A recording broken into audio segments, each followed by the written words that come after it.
Sound check 1 2 1 2. Sound check.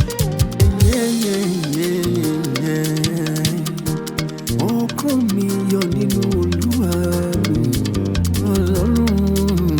Ọkàn mi yọ nínú Olúwa, torí tó jẹ́ iye fún mi. Ohun Re dùn púpọ̀ láti gbọ́, Adun ni láti rojú rẹ̀.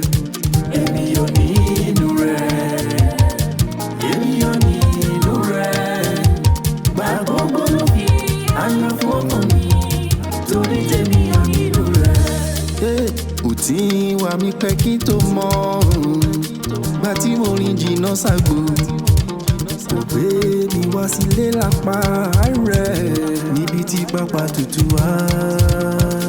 Emi yọ nínú rẹ̀, Emi yọ nínú rẹ̀. Gba gbogbo ló fi ayọ̀ fún ọkàn mi, torí tèmi yọ nínú rẹ̀.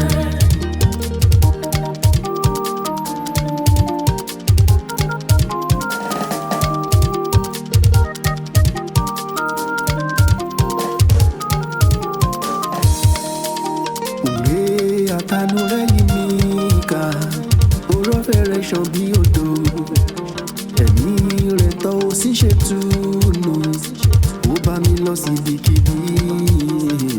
Emi yọ nínú rẹ̀, Emi yọ nínú rẹ̀. Gba gbogbo ló fi ayọ̀ fún ọkàn mi, torí tèmi yọ nínú rẹ̀.